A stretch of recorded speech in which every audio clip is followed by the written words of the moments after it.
Hello दोस्तों, नमस्कार। मैं दीपक कुमार स्वागत करता हूं आपके अपने YouTube चैनल गुरुकुल पॉइंट में। कैसे हैं दोस्तों आप लोग? उम्मीद करता हूं कि इस लॉकडाउन में घर पे होंगे, अच्छे से होंगे। और इस लॉकडाउन में आपको एक मौका मिल गया है, अपनी तैयारी करने के लिए भरपूर समय मिल गया है, तो उसका लाभ उठाएं। और आज गुरुकुल पॉइंट में मैं प्रैक्टिस सेट लेके आया हूं 12 महत्वपूर्ण प्रश्न विराम चिन्हों से, जो हर परीक्षा के एग्जाम में बार बार पूछा जाता है और बच्चे कंफ्यूज हो जाते हैं कौन सा विराम चिन्ह क्या है।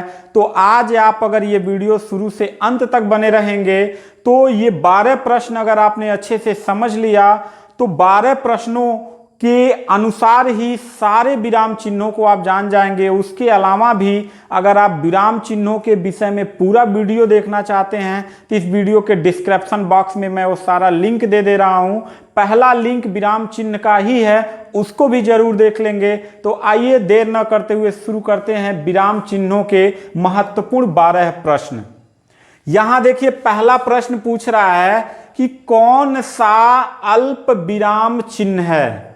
तो देखो बच्चों, जब भी आपसे पहले कोई प्रश्न पूछे ना तो तुरंत विकल्प पे नहीं जाना चाहिए, पहले हमको प्रश्न को अच्छे से समझना चाहिए। देखो यहां पे एक शब्द दिया है अल्प। तो अल्प मीन्स क्या होता है? अक्सर लोग नहीं बोलते अल्प समय के लिए आया था, बड़ा अल्प था। अल्प मीन्स कम। और विराम, विराम मीन्स क्या होता है? ठहराव। यानी जब हम किसी वाक्य को लिखते समय बहुत कम समय के लिए रुकते हैं तो उन्हें कहा जाता है अल्प विराम। ठीक, तो अल्प विराम चिन्ह का जो प्रतीक होता है वह आपका ऑप्शन नंबर ए सही है। दूसरा आपका क्या है? अर्ध विराम है। ठीक है, इसके बारे में आगे अभी बताएंगे। और अगला आपका क्या है? विस्मयादि बोधक है। ठीक है, अर्ध विराम अल्प विराम से अधिक समय रुकना हो तो अर्ध विराम, और विस्मयादि बोधक जो चिन्ह होता है वो हर्ष, घृणा, उल्लास, प्रसन्नता। ठीक है, इस प्रकार के जब वाक्य आते हैं तो वहां विस्मयादि बोधक चिन्हों का प्रयोग किया जाता है। तो अगर आपसे प्रश्न कभी ये पूछ दे अल्प विराम चिन्ह किन्हें कहते हैं, तो मुझे नहीं लगता है कि अब आपका ये प्रश्न कभी गलत होगा। यानी ऑप्शन नंबर 1 सही हो गया। दूसरा, त्रुटि विराम चिन्ह का दूसरा नाम क्या है? देखो यहां पूछ रहा है दूसरा नाम। अक्सर होता है ना, आपका स्कूल का नाम मोहन है और घर का नाम चिंकू है, पिंकू है, बबलू है, डबलू है, होता है ना। तो ऐसे कुछ ऐसे शब्द होते हैं जिनके नाम 1, 2, 3 भी हो सकते हैं। तो यहां त्रुटि, अब देखो यहां पे मैंने कहा कि पहले प्रश्न को अच्छे से समझते हैं। यहां कह रहा त्रुटि विराम चिन्ह का दूसरा नाम, तो हमने ये जान लिया कि दूसरा नाम पूछ रहा है, यानी निक नेम पूछ रहा है। अगला कह रहा त्रुटि विराम, तो यहीं से आपको समझना त्रुटि मीन्स होता है कि जब हम वाक्य लिखते समय गलती कर देते हैं। गलती मतलब कोई चीज छूट जाता है। जैसे मैं कह दूं यहां पे मोहन जाता है। ठीक है, अब यहां पे हमको लिखना था घर, जबकि हम भूल गए और लिख दिया पेन चली गई, तो पेन तो इरेज नहीं होगा, पेंसिल नहीं ना कि इरेज करके लिख देंगे। तो ऐसे कंडीशन में क्या करेंगे? ऊपर अगर लिखना है तो ऐसे कर देंगे और यहां हम लिख देंगे घर। तो ये चिन्ह जब लग जाएगा तो यह स्पष्ट हो जाता है कि यहां कोई चीज छूट गया है, त्रुटि हो गई है, तो ऐसे हो जाता है। लेकिन अगर मान लीजिए यहां कोई मात्रा लगा है या ऊपर कोई मात्रा लगा है, यहां लिखने का जगह नहीं है और यहां पे लिखने का जगह है, तो ये घर यहां पे लिख देंगे और यह जो निशान है इसको ऐसे कर देंगे। मेरी बात समझ गए? तो यहां पे ये आपका त्रुटि हो गया। तो त्रुटि विराम चिन्ह का दूसरा नाम पूछ रहा है, तो दूसरा नाम इसका होता है हंस पद। ना पूर्ण विराम होता है, पूर्ण विराम तो वाक्य के लास्ट में लगाया जाता है। और ये क्या कह रहा है? उसका उपनाम पूछ रहा है, तो हंस पद हो जाएगा, संयोजक भी नहीं होगा। ठीक, इतनी बात समझ में आ गई। चलिए, कबीर वाणी के डिटेक्टर, और यहां दिया है कामा, कौन सा चिन्ह है?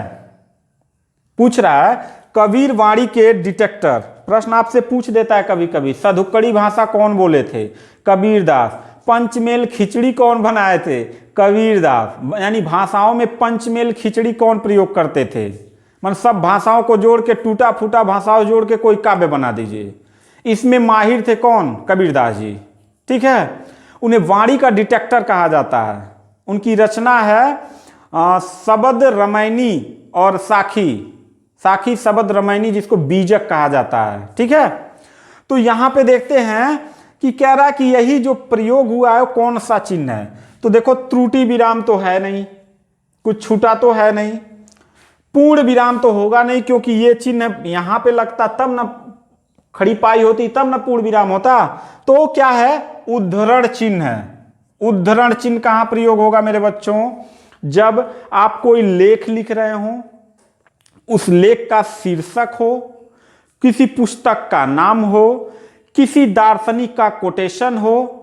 ठीक है, लेखक का नाम हो, दार्शनिक हो, दार्शनिक का कोई उपनाम हो, जैसे रामधारी सिंह दिनकर, तो दिनकर पे क्या करते हैं? उद्धरण चिन्ह लगा देते हैं। ठीक है, तो ये उद्धरण चिन्ह हो गया। प्रश्न नंबर 4, लेख या पुस्तक के अंत में कौन सा चिन्ह लगाते हैं? देखो, लेख मतलब कोई लिखा गया है, और पुस्तक के अंत में यानी आपका जो किताब है वो लिखते लिखते सारा कहानी खत्म हो गया किताब, तो वहां पे एक चिन्ह लगता है जिससे ये पता लगता है कि इसका अब कोई दूसरा पार्ट नहीं है, यानी आगे और कोई कहानी नहीं, अब समाप्त है, एंड हो गया है। तो उसे हम क्या कहते हैं? टीका सूचक नहीं कहेंगे, कोई नहीं कहेंगे, समाप्ति सूचक चिन्ह कहते हैं। क्या कहते हैं? समाप्ति सूचक चिन्ह। और यह समाप्ति सूचक चिन्ह ऐसे होता है मेरे बच्चों, ध्यान दीजिएगा। प्रश्न ऐसे दे देगा, कह देगा ये कौन सा विराम चिन्ह है, तो कंफ्यूज हो जाएंगे। कंफ्यूज नहीं होने देंगे, आप केवल ध्यान से वीडियो देखते चलिए। प्रश्न नंबर 5, पूर्ण विराम का प्रयोग किया जाता है। ये तो आप 100% जानते होंगे, वाक्य के मध्य में। अब जैसे मैं यहां पे लिख दिया हूं, मोहन घर जाता है, मोहन घर जाता है। ठीक है, कह रहा पूर्ण विराम का प्रयोग किया जाता है। तो पहले तो ये समझ लीजिए कि वाक्य के अंत में जो ऐसे लाइन खींचा होता है वो पूर्ण विराम कहलाता है। तो कह रहा है कि पूर्ण विराम का प्रयोग किया जाता है वाक्य के मध्य में। यहां घर के बाद तो हम खड़ी पाई दे नहीं सकते हैं, पूर्ण विराम का चिन्ह नहीं दे सकते हैं। प्रारंभ में ये भी गलत हो जाएगा हिंदी मानक के अनुसार, और वाक्य के अंत में तो ये आपका क्या हो जाएगा? सही हो जाएगा। यानी ये गलत है, ये गलत है आपका, ये जो वाक्य के अंत में पूर्ण विराम का प्रयोग किया जाता है। जब वक्ता द्वारा या वाक्य लिखते समय जब कंप्लीट अर्थ बोध हो जाता है तो वहां पे हम क्या करते हैं? पूर्ण विराम चिन्हों का प्रयोग करते हैं। सबसे ज्यादा किस विराम चिन्हों का प्रयोग होता है? तो पूर्ण विराम चिन्हों का प्रयोग होता है। उसके बाद पूछ दे तो अल्प विराम चिन्हों का प्रयोग होता है। ठीक है, प्रश्न नंबर 6, निम्न में से उचित विराम चिन्ह कौन सा है? अब यहां पे कंफ्यूजन हो जाता है बच्चों, यहां ध्यान दीजिए। अक्सर लोग एम में लिख के ना यहां पे ऐसे गोला बना देते हैं, तो ये गलत है। ये गलत इसलिए है, जो गोला आप बनाते हैं ऐसे, इसको लाघव चिन्ह कहते हैं। जैसे डॉक्टर लिखना हो तो डॉक्टर को हम संक्षिप्त करने के लिए लाघव चिन्ह लगा देते हैं। प्रोप्राइटर लिखना हो तो प्रो लिख के लाघव चिन्ह लगा देते हैं। समझ रहे हैं? तो यहां पे अगर लगा देंगे तो गलत हो जाएगा। यहां पे सिर्फ आपको बिंदी देना है। तो अब पहचानिए, ऐसे 3 दे देगा और तीनों एक ही शब्द लिखा है, M A B Ed, M A B Ed, M A B Ed. तो अब आप क्या करेंगे? अक्सर आप इस पे टिक करेंगे? नहीं, क्योंकि एमए एक अलग डिग्री है और बीएड एक अलग डिग्री है। ठीक है, ये आपका शिक्षक का डिग्री है और ये आपका मास्टर ऑफ आर्ट की डिग्री है। समझ में आ गई बात? तो यहां पे जब 2 डिग्री है तो ये विराम चिन्ह दिया नहीं है, तो ये क्या हो जाएगा? गलत हो जाएगा। दूसरा देखते हैं, एमए बीएड, यहां पे अल्प विराम दिया है, यहां पे दिया है ना ये वाला चीज, अल्प विराम दिया है, तो भी गलत हो जाएगा। क्यों? क्योंकि अल्प विराम से ज्यादा रुकना है। क्यों? क्योंकि यहां पे राम और मोहन तो नहीं कह रहा है, ये अलग अलग चीज कह रहा है ना, एमए और बीएड। तो अल्प विराम से थोड़ा अधिक समय रुकना है, तो ये गलत हो जाएगा। यहां पे दिया है MA BEd और ये जो दिया है चिन्ह ये अर्ध विराम चिन्ह है। तो ऐसे चीजों में हम क्या करेंगे, अर्ध विराम चिन्ह लगाएंगे। तो ऑप्शन नंबर बी आपका सही हो गया। 7 नंबर प्रश्न आते हैं, निम्न में से कौन सा अर्ध विराम चिन्ह है? अल्प विराम से थोड़ा अधिक देर रुकने वाले समय को जिन चिन्हों से हम प्रतीक बनाते हैं उस प्रतीक का निशान क्या है? अर्ध विराम ये हो जाएगा। ये आपका अल्प विराम है और ये आपका पूर्ण विराम है। तो बचा एक, तो ये क्या हो जाएगा? अर्ध विराम चिन्ह हो जाएगा। ठीक है, चलिए प्रश्न नंबर 8 बहुत इंपॉर्टेंट। प्रश्नवाचक तथा विस्मयादिबोधक को छोड़ के सभी वाक्यों के अंत में प्रयुक्त होता है। अब देखो यहां पे कह रहा है कि प्रश्नवाचक, तो प्रश्नवाचक जैसे मैं यहां पे लिख दूं क्या, प्रश्नवाचक मतलब जब हम किसी वाक्य में क्या, क्यों, कैसे, कब, कहां यानी प्रश्न पूछते हैं, क्वेश्चन उठाते हैं तो प्रश्नवाचक चिन्ह हो जाता है। तो यहां मैंने लिख दिया क्या मोहन घर जाता है, तो अब देखो बच्चों यहां पे खड़ी पाई नहीं होगा, यहां पे क्या होगा? प्रश्नवाचक चिन्ह हो जाएगा। तो कह रहा है कि प्रश्नवाचक तथा विस्मयादिबोधक, अब देखिए विस्मयादिबोधक, ये तो प्रश्नवाचक वाक्य मैंने बना दिया, अब एक बना देते हैं विस्मयादिबोधक। ओहो ओहो तुम उत्तीर्ण हो गए,